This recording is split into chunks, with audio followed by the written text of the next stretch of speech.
ദൈവം, യാക്കോബിന്റെ ദൈവം തെരഞ്ഞെടുത്ത് പേര് ചൊല്ലി വിളിച്ച് വിശുദ്ധീകരിച്ച് അനുഗ്രഹിച്ച് ഹൃദയത്തിൽ കാത്തു സൂക്ഷിക്കുന്ന ഇസ്രായേൽ ജനമായ എന്റെ സ്വന്തം ജ്ഞാനായ സമൂഹമേ, നിങ്ങൾക്ക് എന്റെ നമസ്കാരം.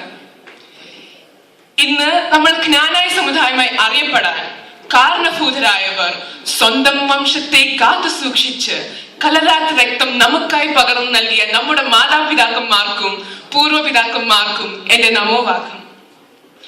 ഇന്നത്തെ എന്റെ പ്രസംഗ വിഷയം സ്വവംശ വിവാഹവും ജ്ഞാനായ സമുദായവും എന്നുള്ളതാണല്ലോ. എന്താണ് സ്വവംശ വിവാഹം? സ്വന്തം സമുദായത്തിൽ നിന്ന് വിവാഹം ചെയ്ത് തലമുറകളുടെ വംശശുദ്ധി നിലനിർത്തുന്ന സമ്പ്രദായമാണ് സ്വവംശ വിവാഹ നിഷ്ഠ. AD 345 ജ്ഞായി തൊമ്മന്റെ നേതൃത്വത്തിൽ കൊടുങ്ങല്ലൂരിൽ കുടിയേറിയ ജ്ഞാനായക്കാർ രക്തം കൊണ്ടും വിശ്വാസം കൊണ്ടും ആചാരങ്ങൾ കൊണ്ടും ഒന്നായിരിക്കുന്നു.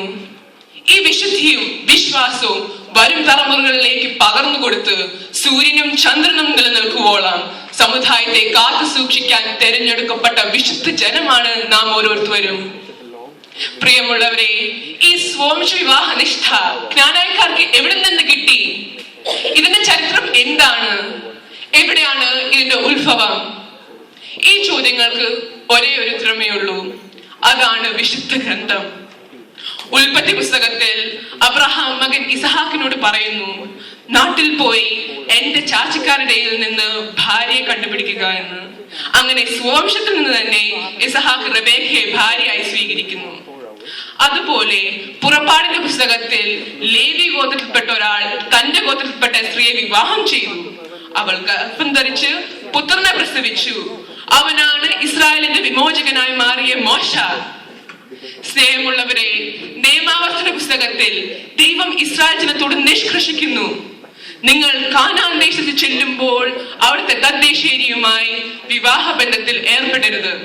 എന്തെന്നാൽ നിങ്ങളുടെ ദൈവമായ കർത്താവിന് നിങ്ങൾ വിശുദ്ധ ജനമാണ്. അവിടെ കർത്താവ് ഇസ്രായേൽ ജനത്തോട് ആവശ്യപ്പെടുന്നത് ഈ സ്വവംശ വിവാഹ നിഷ്ഠയാണ്. ഇത് തന്നെയാണ് നാം ഇന്നും അഹങ്കുരം തുടർന്നു കൊണ്ടുപോകുന്നത്.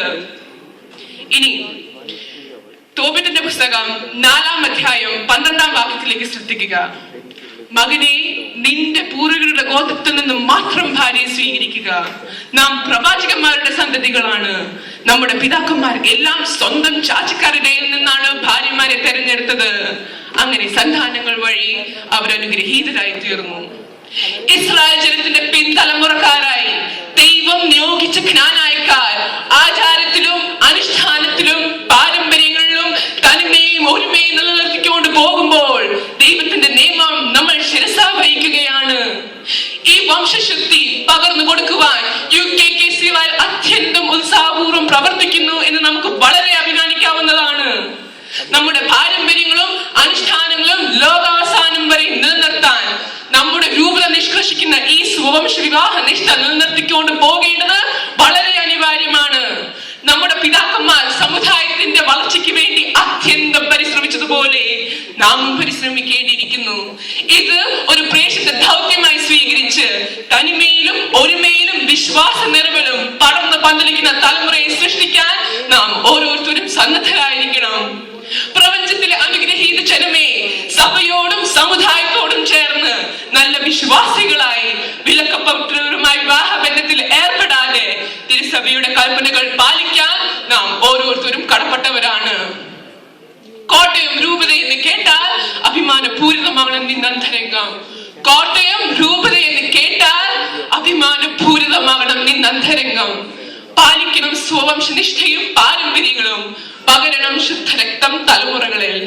പാലിക്കണം സ്വവംശ നിഷ്ഠയും പാരമ്പര്യങ്ങളും, പകരണം ശുദ്ധരക്തം തലമുറകളിൽ. നിറയ്ക്കണം ഭൂമിയെ വിശുദ്ധ ജനങ്ങളാൽ, വിശുദ്ധീകരിക്കണം സർവ പ്രപഞ്ചത്തെയും. ഇസ്രായേലിന്റെ ദൈവമായ കർത്താവ് അന്നും ഇന്നും എന്നും വാഴ്ത്തപ്പെടട്ടെ. നന്ദി, നമസ്കാരം.